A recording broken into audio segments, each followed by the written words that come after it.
So welcome everyone to Stubborn Praise with myself, Rosemerry, Wahtola, Trommer, and tonight's very special guest, Heather Swan, who is the author of the new book, A Kinship with Ash. So I just want to briefly introduce Heather, and then I'll read you a couple of poems. Rosemerry will read some more poems of hers, and then we'll hand it off to Heather, who will share even more poems of stubborn praise with you all. So I first met Heather Swan about 15 years ago when we were both in the MFA program at University of Wisconsin-Madison and in the poetry program. And she has since gone on to publish poetry. She also writes essays. She has a wonderful book called Where Honeybees Thrive, all about her study of honeybees and travels throughout the world studying them. And she's also the author of the new poetry book, A Kinship with Ash. And as you can tell, I'm very excited to talk with her tonight, hear some of her poems that I was first introduced to over a decade ago in our program together. So lovely to see them in book form. So I think you'll enjoy her and be in for a treat later. Just want to welcome everyone who's still coming in. Welcome to Stubborn Praise. So glad you're here. And I think I'll go ahead and get started reading some poems. So I want to say two things real quick. One is I saw someone write in the comments section that they can't figure out their video, and that's because this is a webinar format. So hopefully you can see James and me and Heather, but you won't be able to see yourself or other participants. And I also want to take just a second to thank our host, which is Shift at Mile High, and they are sponsoring this program and many other amazing programs. They're a nonprofit dedicated to helping people reduce stress and heal trauma and create connection. And they do that using movement, meditation, art, and technology. And my goodness, if we don't all have enough stress, I think we could all be using a lot more connection about right now. Their goal is to create social and physical environments that promote good health and make them accessible to all. Like this evening's program is free to everyone who wanted to be here. If you are interested in finding out more information about Shift at Mile High, I'm going to put their email address in the chat bar right now. All right, James, back to you. Yeah. And I will say too, if you just search on the Shift at Mile High website, you'll find tons and tons of offerings, meditation, yoga, all kinds of different stuff that is often free or by donation only. And Rosemerry, you have something coming up this coming weekend, is that right, with Shift at Mile High? We're going to postpone the program that's coming up this weekend, although I do have a program coming up November 1st. It's a workshop of writing. Well, I like to call them play shops because who wants to work? And because writing really is a lot of play, no matter how serious the format is. And it's on Day of the Dead, and we'll be reading poems and writing poems about birth and death. That's November 1st, and you can find out all about that on Shift's webpage, which I'm putting on the chat bar right now. Lovely, thank you so much. So the first poem that I wanted to share tonight is kind of based on what I've been thinking lately, that when we meet each other, especially nowadays, probably the better question than how are you doing might be what's saving you right now or what's helping you right now. And so I think that would be a great conversation starter so that we kind of know these things that are helping to save us. And one of the things that is saving me right now is just walks in nature. Almost every morning I go out and walk in a local preserve, and there are often other walkers there as well. And so it's just this bit of connection, safe connection among people. And so this poem is called Early Morning Walkers. We are a mostly silent tribe, having slipped out of the house before first light crested the mountains. Wrapped in jackets we'll soon peel off after the first mile around the woods, where the echo of crow caws and scurry of squirrels call us back to some elemental, more private place in ourselves. Though we move to the margins of the trail as we pass, taking care not to crush the deep purple asters still in bloom in spite of the frost, even a nod, a wave, or smile breaking across someone's face can save the day, reminding us we are not as far away as we feel, pulling shirts up over our mouths or tugging on a mask, trusting our eyes will shine through the darkness of this moment.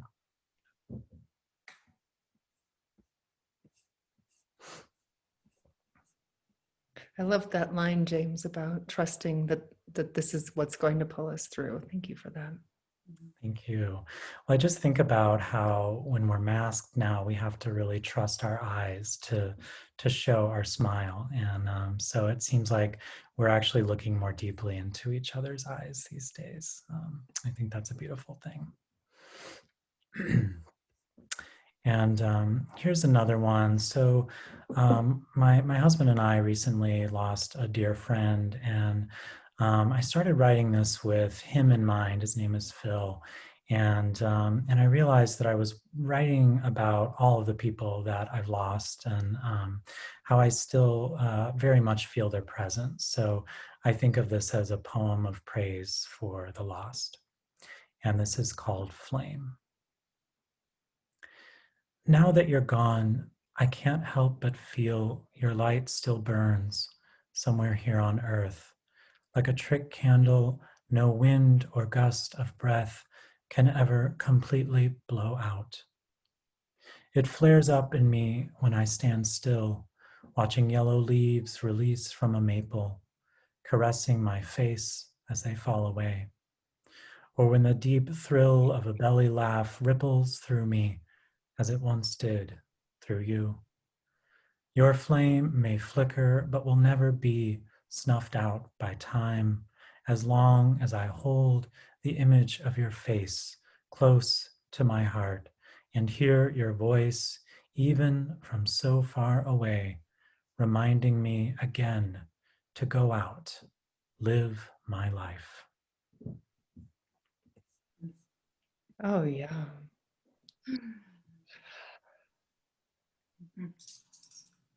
James, I think I'm going to have to use that poem for the writing about birth and death, if you would let me. Absolutely, yeah. Yeah, it just occurred to me that you mentioned that, and that was a poem that I was intending on reading tonight. So, Yeah, thank you for that. And someone asked in the chat bar, what was the name of the first poem that you wrote? the name of the first poem was Early Morning Walkers. Thanks, James. Thank you. Linda Klopp in the chat bar said something along these lines. In fact, she said exactly, these poetry gatherings are saving me. And I think that's definitely the feeling that I had too, just now listening to read those poems. Thank you. The ways we connect in person, and even the ways we connect through the veil. Yeah, thank you for that. I have two love poems for tonight. You know, I was kind of putting love down the other day. I think I have such a small cynic in me, but every now and then it rears its head, and I was thinking, why did I become a poet? I could have been something practical. Why do I just talk about love all the time? Couldn't I have really been a doctor like I was supposed to be? And my dear friend Rebecca Mullen kind of had a really great talk with me in which I was able to see just how powerful love is and exactly why it is so important right now. And our conversation came out of this poem that I wrote a couple weeks ago called United. Over 30 years later, I still return to the night when my brother and I stood in the kitchen and argued the merits of grape nuts versus Cap'n Crunch. Potassium, potassium, potassium. I can still hear him chanting the one nutrient his cereal had more of than mine. Breakfast was the least of our differences. But it taught us to laugh as we disagreed, so that later, when the stakes were higher, presidential elections and gun laws, we could argue until I cried and then snuggle on the couch. Though we seldom agree, though we will forever cancel each other's votes, though I will never eat Captain Crunch, I'll sit with him as he eats it, laughing, shaking my head, grateful he teaches me so much about how I am not him. He will celebrate me and buy me any damn cereal I want. Though we disagree about almost everything, except how much we love each other. We are two threads in a civilization that would try to make us believe we couldn't be one cloth, but we are. Woven tight. We are. I'm really grateful that I have probably a full half of the people I love the most in the world are exceptionally different from me in terms of how they might vote, which makes it easier for me to imagine how it is that our country could also be informed by love, and instead of facing the great divisions that we face right now, might find a way forward to respecting each other's differences and even loving each other heart to heart versus ideology to ideology. And then next one is a love poem that I wrote about, well, I think 2 weeks ago. It's for my friends Craig Childs and Diva Chisonis, and they were getting married. And this is a true story. Benediction. Tonight, love is a stray dog, hungry and lean, manhood intact, who wanders to your front door, drawn by the smell of food and also to laughter, the quiet guitar, the poems. He laps at spilled wine. He nuzzles your hand. He curls into the lap of everyone who will receive him. And though you can't fathom where he came from, can't name him, can't say what will happen tomorrow, tonight, love finds a place on your bench and nestles in, refuses to leave, insists on being at the center of things. Meanwhile, overhead, Jupiter and Saturn, the two biggest worlds in our solar system, prepare to conjoin. Meanwhile, all around there is howling. Howl!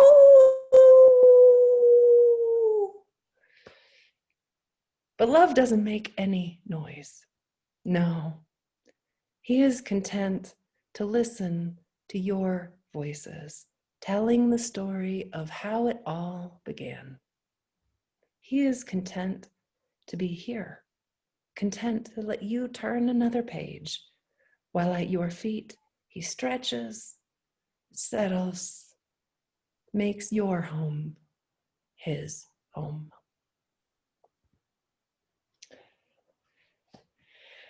Well, yeah, so I went from thinking, oh, love, what's it for, to, oh, it couldn't be more important to talk about love.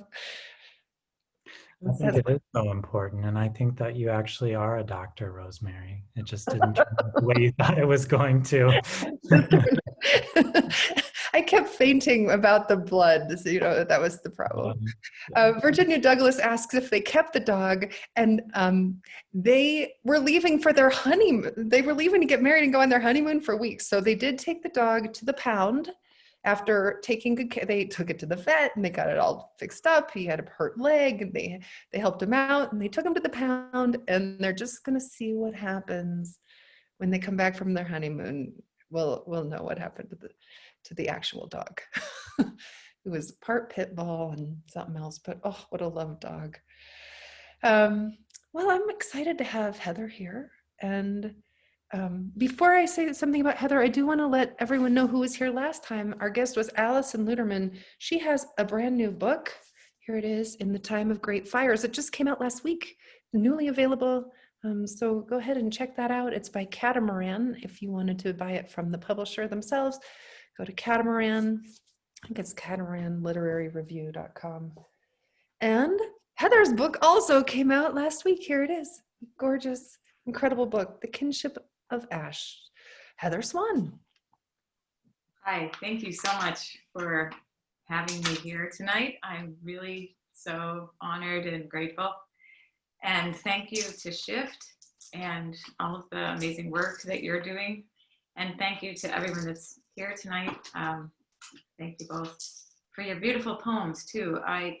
I think it's so interesting that James, you started with thinking, bringing loss into the conversation, and Rosemerry, you talk about love, and I think that probably all of the poems in my book have to do with those things. Love and loss being kind of married.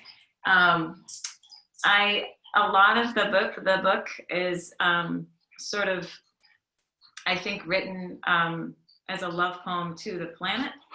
I'm so aware of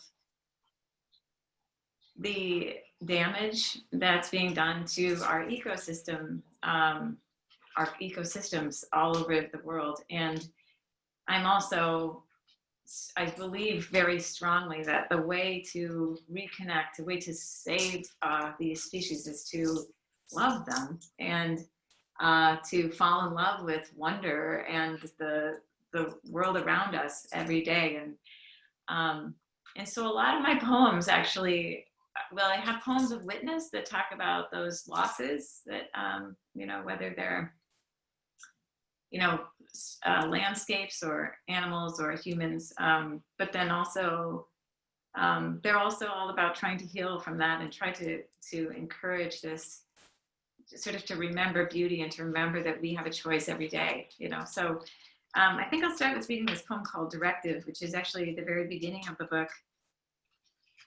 And it sort of references this moment as we face climate change. And I think of it as a love poem, honestly. So it's called Directive. In this world of waters, the unleashed waters, we wend our way, not heeding the beacons, while the snow geese wait for ice that never arrives. And the swans move southward, but tarry. Who designed our faulty compass? We must stop now and scrape the soil clear of plastic shards and dead grass, and with our fingernails etch a new map, born of bone, aware of our kinship with ash, with crickets, with wrens.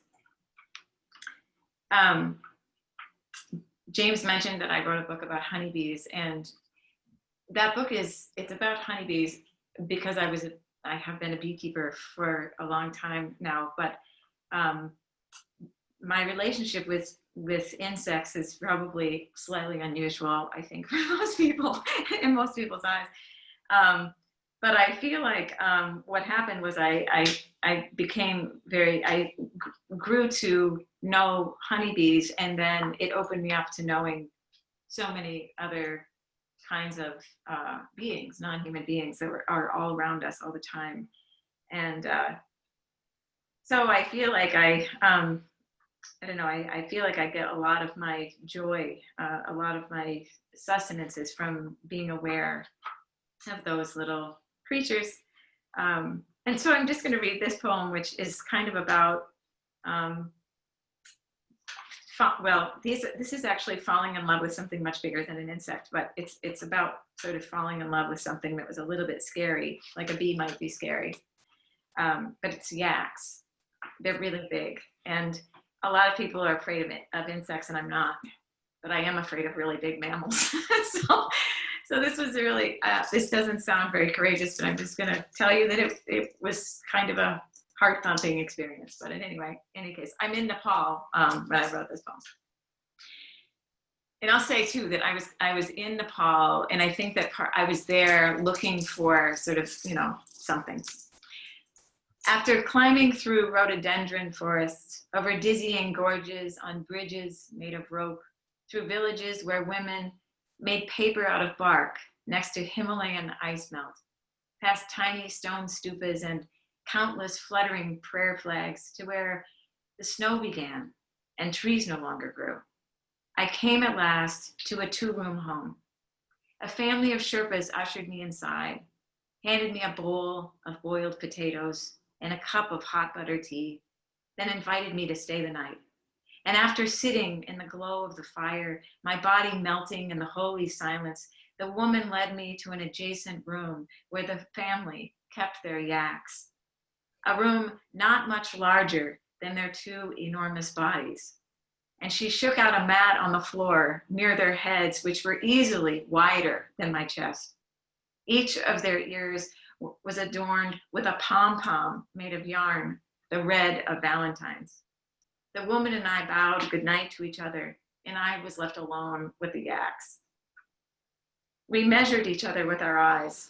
I blinked mine slowly in a kind of deference and waited for them to blink back, then folded myself down in the narrow space between the wall and their faces and rolled up my blanket under their whiskery chins. All night, as the cold mountains shifted under the stars, they held me in the warm halo of their sweet, even breath. I was in love by morning. I was in love with those yaks. That's a They were great so story. beautiful. They're so beautiful. They're so gentle and just wise in their solidness and their breathing. And I just thought, oh, I shouldn't be afraid. These are my teachers. It was just so beautiful. So that was very special. I have a series of poems in here that I wrote, and I'm just going to read one more poem and then we can kind of talk. But I have a series of poems in here that are named, they're called Pesticide Poems, and they're named after brand names of pesticides. When I learned that there were pesticides called Calypso and Victor and Luna and Vespers, I thought, no, that's not okay. I'm so conscious of how many creatures are being killed by, and humans as well. Humans are also sickened by pesticides, the ubiquitous use of pesticides. And so I thought, I just wanted to take those words back.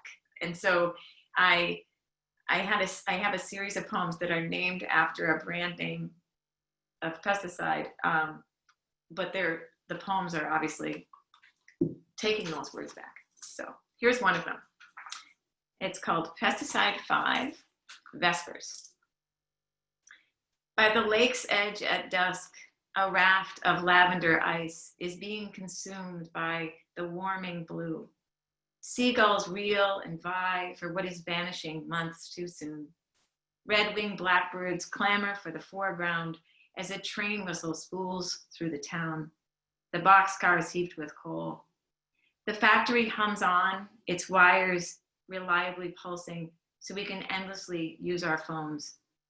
A Greyhound bus roars along a bank of trees, and 2 long boats scissor the water below, scullers thrusting to the shouts of the coxswain, embodying the churn of forward motion humans seem to love. But here, on a mat of branches and sand, quiet as monastics in a chapel, 2 cranes stand perfectly still. And I wrote this poem because I was actually, all those things like the churning, the movement of the train and all this, I was so sort of absorbed in my own busyness. And I was thinking what a human enterprise that is, to be so busy. We're always going forward. And there I was standing, I was going along this lake path, and suddenly I saw these 2 cranes, and I thought, look at them. They're so still. They're so beautiful. They don't need to go make $1 million. They don't need to, to win any prizes. They're just there being beautiful and living their best lives. And so I just thought that you know, I'm sorry, there's heron. I said herons, didn't I? Cranes, and that they both have that tall, beautiful. Anyway, the point is that it stopped me. They stopped me and made me realize we can all just settle into our rhythms a bit more and not be turning along with such fervor. So I think I'll stop there and just let's talk, and then maybe I'll read another one if it feels right. Actually, maybe I could jump in and ask you to read the next poem, which seems to me a little bit of an antidote to. Oh, for sure. Okay, that sounds good. Yeah.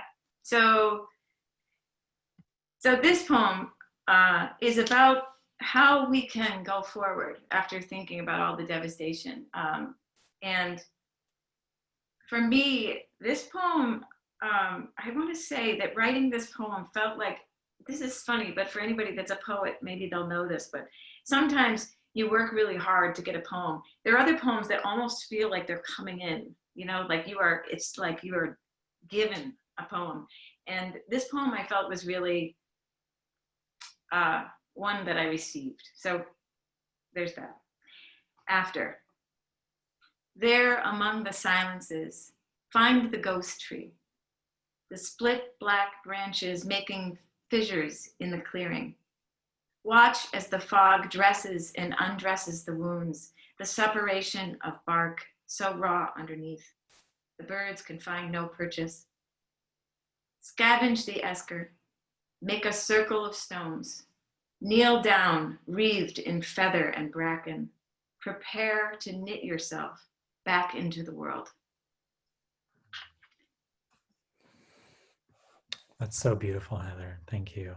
You know, it just strikes me that your poems, in the same way that you sort of seem to be speaking to yourself and all of us too, like go back to the things of the world and find this kinship with them that we've always had and that we so often lose or just kind of lose sight of briefly. And your poems are just repeatedly calling us back to the world. I really love that. So I know that you teach environmental studies. You know, you've done all this research too on honeybees and other insects. So I'm just curious, how do you keep the wonder alive in, I think of the Wendell Berry line, "Be joyful though you have considered the facts." So how do you hold on to that? I know that's a big question. Maybe little ways. It's so interesting because I think that what happens is when I get overwhelmed with thinking about the unbelievable statistics that I read about loss of insect decline is a huge one, pollinator decline, birds are, in decline, everything kind of is. But the thing is that I realize, especially because I teach younger people, the only way to get someone to care is not to threaten them with all of this despair and all of this devastation. And this generation that I'm teaching has been hearing an apocalyptic narrative since day one. They come in and they are already filled with despair. What I want to do is remind them that it's miraculous and everything is so beautiful and mysterious and we will never understand it all. And I just ask them often to go outside and turn off their phones and start writing and just listening. And they always thank me for that. They always leave my class saying, you know what? Even if we hadn't read all of that stuff, the thing you did was you made me go outside and make me realize what is available. And generally, once you care about something, you start to make efforts to protect it. And so I feel like they remind me that I have to stay in a place of wonder. And so when I start to feel that sadness, I do the same thing. I go and I spend time outside. And I can't help but get overwhelmed by how really, really lucky we are to be on this planet. We are so lucky. And I think that, like, what's interesting is the science right now. There's so much amazing science that's coming out about, the, like, octopus consciousness and intelligence, or all of the things that we're learning about what bees understand, and what their senses are like.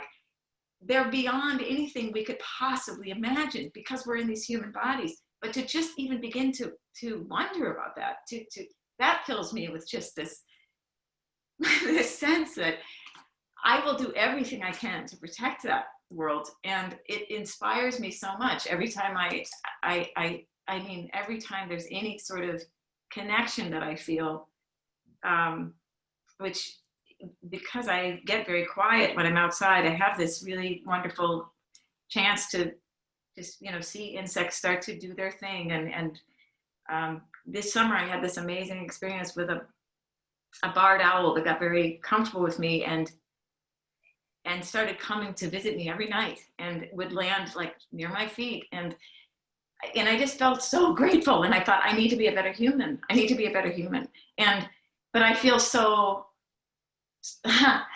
so motivated by that. So I don't sit in despair for very long. I'm aware of it, but I feel like I just move forward with it as much as I can. And poetry is wonderful, because it's I feel like when students are reading, not that I'm not going to say that they shouldn't read all of it, they should read everything, and all of us should. But the thing about poetry is there's a kind of magic that happens when you are listening to a poem. And I think that it takes you out of the sort of the pedestrian, and suddenly you're brought into this little space. It's very intimate, and it's very intense.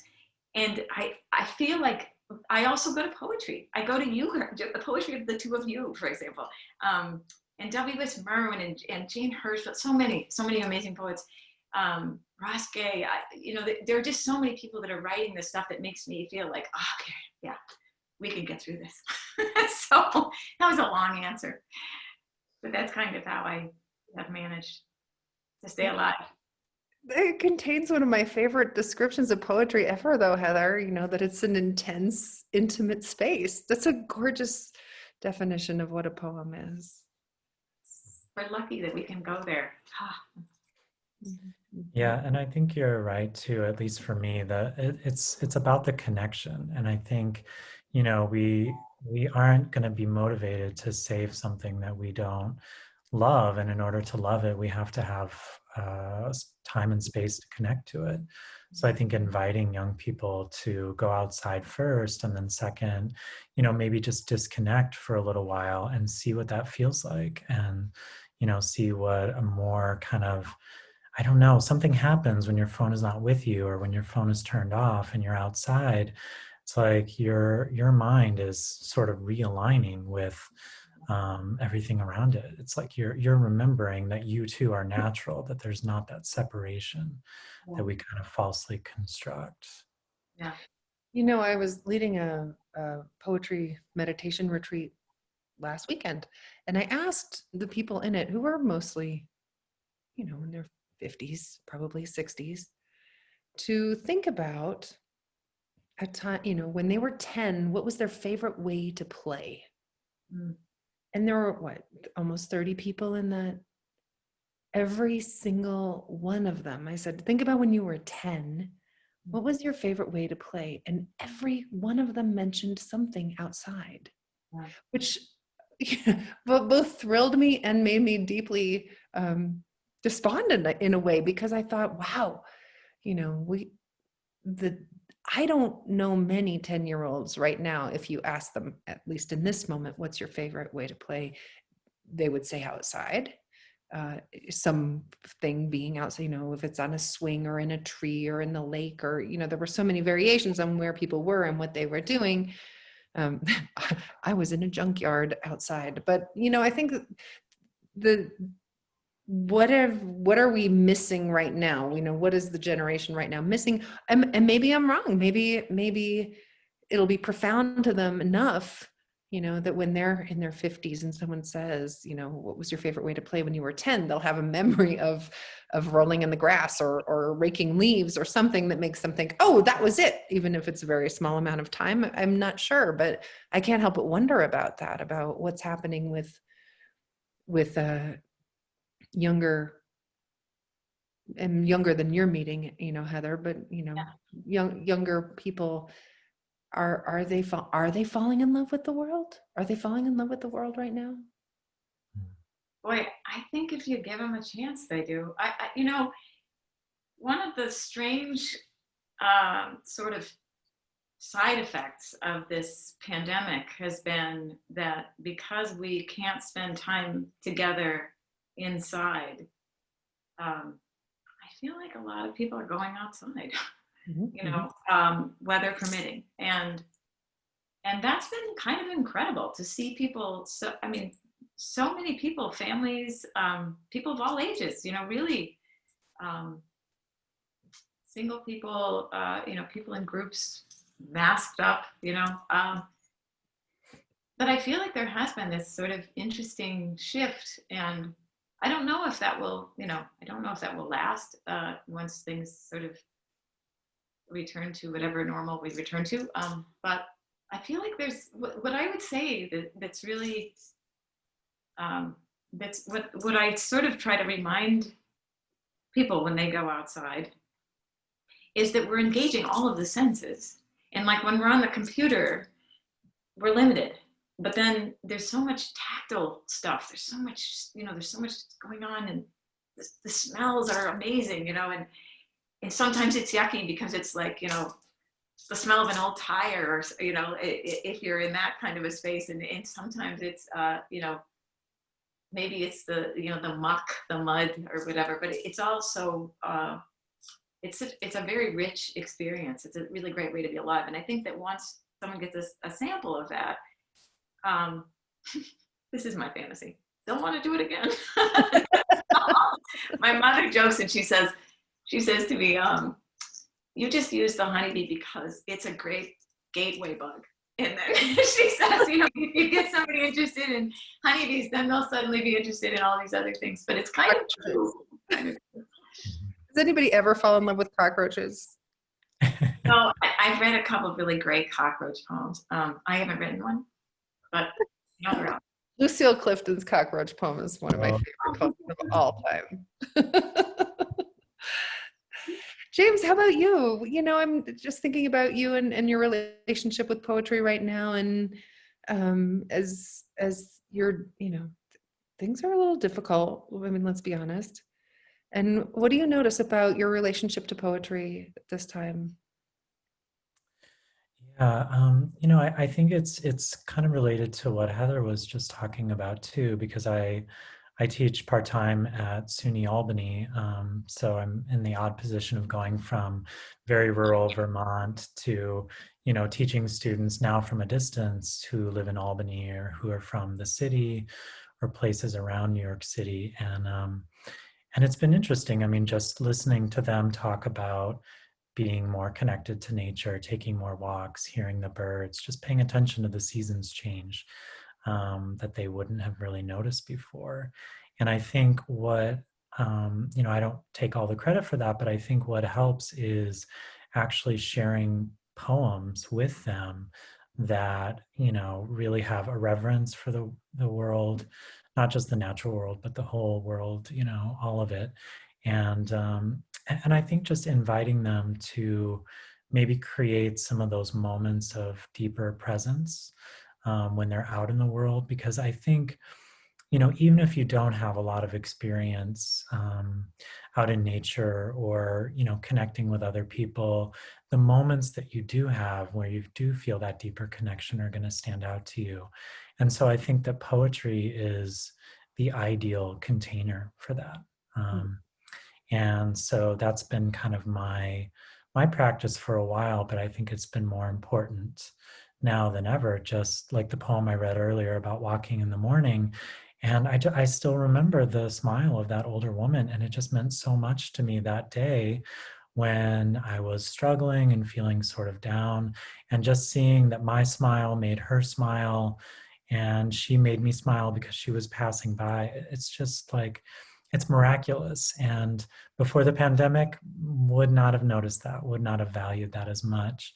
And I'm not sure that I would have seen that as maybe a worthy enough subject for a poem. But now I just feel like poetry is inviting me even more deeply into my moments of connection whenever they happen, just because we're, a lot of us are living in a place of either isolation or deprivation, or, just realizing what we're missing. Mm-hmm. I have to just, this reminds me a little bit of the thing of being in love with the world and how poetry can do that. One of the things that you said earlier, Rosemerry, which was really beautiful, and I actually forgot to mention it when we had our first transition, but you said, I'm really lucky to have people in my family and in my group of friends that vote differently than I do. And I love that you said that, because I think that one of the things that's been really important for my own journey, starting with the book that I wrote about honeybees, was I wanted to find the bad guy. When I started writing that book, I was like, I want to find the person and I'm going to get mad. And then I thought, hold on, there are so many reasons that this is happening, and there's actually no bad guy. And one of the things that I did was I spent some time with a conventional farmer, and that was really important for me to really learn to hear, this sort of this. I had this idea kind of about conventional farming, and I realized that it was just based on an idea. I needed to talk to a farmer. And in this book, I had an experience of a similar kind of experience where I was, upset about climate change, and so I was part of this project, and we visited a bunch of energy production facilities. And one of the places that we went to a nuclear power plant, a tree farm, a wind farm, a hydroelectric dam, an ethanol plant. But one of the things that we did was we went to a coal plant. And I remember going in there thinking, this is terrible. It's causing climate change. I'm, definitely mad about this situation. And I went into this place, and it was like walking into like a Dickens novel or something like that. It was, this sort of old industrial, it felt like an old industrial space. It was covered with soot. There were huge, furnaces and, big, that's not the right word, I don't think, but, these giant, basically like giant cauldrons of fire, you know what I mean? And there was a man in there who had worked there for 27 years, and he knew that plant so well because he'd been committed to it for 27 years. So if there was something wrong, he could feel it in his body. Like the rhythm was wrong, he would know it. And I realized that I couldn't blame anybody. I couldn't blame him. He was just doing his job. He was doing his job really well. And when he learned that there was like soot coming out of the chimney, they put a scrubber on there, right? I mean, he wasn't out to hurt anybody. And that was really important for me, because it helped me think about how it's not about, this, it can't be that for change. You know what I mean? And it's so much for me about learning all the sides of something, and to understand the complexities, and to see that people, to go back to your point about getting the smile from the woman, this is just a human being in that space doing his life, and doing it living in a dangerous world, right? And he was just a beautiful person. And I really learned a lot that day about what you were saying, Rosemerry, about just really wanting to connect as human beings, heart to heart, I think is what you said, right? Mm-hmm. Connecting with the hearts. Yeah. And not ideologies, I think you said. Yeah. Well, I've been thinking about just today. I was thinking about this, about how so much of the division that we are experiencing as a society is a reflection of the inner divisions that we are experiencing. And that maybe, as much as anything too, is where poetry can be a help, right? I mean, I think poetry thrives on opposition, right? The poems we love the most are the poems that have this, just tug in them, right? And because they reflect what it is to be alive. And I think that the more that we engage with this inner, the more we meet those divisions here and allow ourselves to come to a like a comfort level with that, the easier it is for us to extend that out to the larger world, which brings me to the last line of the last poem that you read, and multiple people have commented on in the chat bar, and it's one that I love too. The last line of after is prepare to knit yourself back into the world. And that image of knitting the self to the world, right? I mean, it's even, I had that line in my poem too with my brother about how the world says we shouldn't be one cloth, but we are, right? And really we all are, and by all, Yes, we really are. we're talking about the bees and the yaks and the roaches and the all of it, right? But that whole idea then of knitting, I mean, maybe we could talk about that a little bit, about what it is to knit the self into the world, and maybe how poetry might help us do that. I've talked about it. Do you want to say something about that? I was going to say, just thinking about your description of going to meet a conventional farmer and going to the coal plant, like it just struck me that as an environmentalist, you're approaching it as a poet, right? Because you're making it all a sensory, maybe I'm just biased because, we're all poets. You're right. And I just think being a poet is the best thing ever. But I do think that being a poet is a sensory experience. And I think if you're doing it the best way it can be done, then you are open and curious about the world, people, and you're not seeking, a poem is not trying to give you, of course, a soundbite or an easy answer or, this is what you should be afraid of and here's who to blame, which is so much of what we hear with language now. So I guess I was just thinking of William Stafford's line that, we all start off being poets. It's just, we kind of get farther and farther away from that, some of us. And we don't ever really stop because it's just a fully sensory experience. So that's kind of what I'm thinking about with it. How about you, Heather? But I just want to say, James, that's, that sensoriness of it, I think is such a big part of it. I think you're right about that. Yeah. I want to say the other piece for me about the knitting is I think of knitting as an active, it's like a decision. You don't knit just sitting, you have to decide to knit. And I think that part of the knitting back for me, weirdly, involves softening, because I think that the other part that happens, so there's this line that I have as an epigraph to the book, and it's by Jane Hirschfield, and she says, I begin to believe the only sin is distance, all others stemming from this.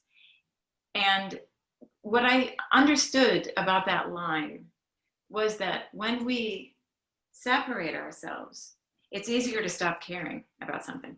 And so for me, part of the knitting is allowing myself to be vulnerable. And that's hard. And it seems like that would be like, the default thing would be to be vulnerable. And in fact, for me, the default thing is not to be vulnerable, it's to be guarded and just to decide to be vulnerable enough to knit yourself back into the world. I think is one of the, I have a poem in the book called To Softness, and it's really about how it's hard to continue with all of the pain that we experience, not to get really defensive and sort of shut off. And weirdly, can I read that poem really? It's short. Great idea. Okay, let me just read this poem called To Softness. So it's okay, to softness. Is it cruelty or mercy that after another day of horror, the tangerine light stains the buildings and the silhouettes of the maple trees on the cracked cement block walls transform them into works of art? And do the peach and lavender clouds floating past mean to mock or remind our barbaric selves? Oh, softness, we have all but destroyed you with our bullets, our bombs, our fear. But here, the snail, my teacher, lifts his unarmored head on a leaf already wet with dew near the iris's open throat. Mm-hmm. For me, this, when I'm walking around and I'm feeling so hurt and worried, I feel that I'm closed off. And when I go out into the world and I see something like that, it reminds me that the natural world continues to do its thing. The iris opens, yeah. The snail emerges. They don't have a lot of armor on, you know? And I think that that's one of the things I think about, like, how do I manifest that in this world in order to connect, you know, in order to get more knitted in. Yeah, that ties in actually with the comment that came from David. I'm not sure I'm saying his last name right, Vincenti. He says, interesting that so many new, smaller things call out to be in poems now. And here they are, the iris, you know, the snail. Or maybe we're just more available to them, to finding the poems about them. But James, I wonder, do you have another poem that's about paying attention to the world, the way the world shows up and pulls you in? I feel like all my poems are about that. Actually. All of them, yeah. You can open up to any page. And by the way, Heather, my friend Janice says, I will never look at a snail in the same way again. Thank you. And here's a comment from Bobby Parrott. He says, Thich Nhat Hanh would call the knitting awakening from the illusion of our separateness. Oh, beautiful. Yeah, yes. I think that's and I love Thich Nhat Hanh so much. Yeah. Moment for Thich Nhat Hanh. So I'll read this poem. When I asked my husband, Brad, which poem I should read, this was the one that came to mind for him. And I'm just thinking about the creatures that we live among. And so this is called Fireflies. It's a summer poem, but that's okay. Some insights come like lightning, blinding and fierce, while others arrive as firefly flashes that brighten only an inch or so of air around them. Yet even these can gather power over time. Like the summer night, I woke and stood at the window to watch all that pulsing outside, like thousands of prayers flaring up above the houses, saying here and here and here, as I made my way down the stairs, using only the light of those small bodies to guide me. Oh, good. And I have this image, you know, it was the fireflies that kind of brought it on, but I just have this image that I think is really important right now, that we, you know, in each of our houses, you know, we are each of these little lights. And I think it's not just prayer, but when we're doing the good that we can do, when we're doing the small things and connecting in small ways, that those lights gather and add up over time. And I'm just convinced of that in an individual life, but I think in our collective lives as well, in this whole cloth that we are a part of. Mm-hmm. Yeah, I love the way that last line both evokes a very literal guiding you and also very metaphorical, letting yourself be led by these beautiful, small, mysterious, miraculous bugs, Heather. He read a bug poem. Oh my God. Woo. Fireflies, yeah. That's a great poem, James. Thank you for reading. Thank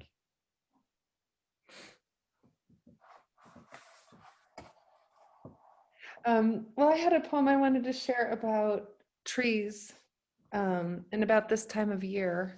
and about how very much like the fireflies, like the snail, is teaching me.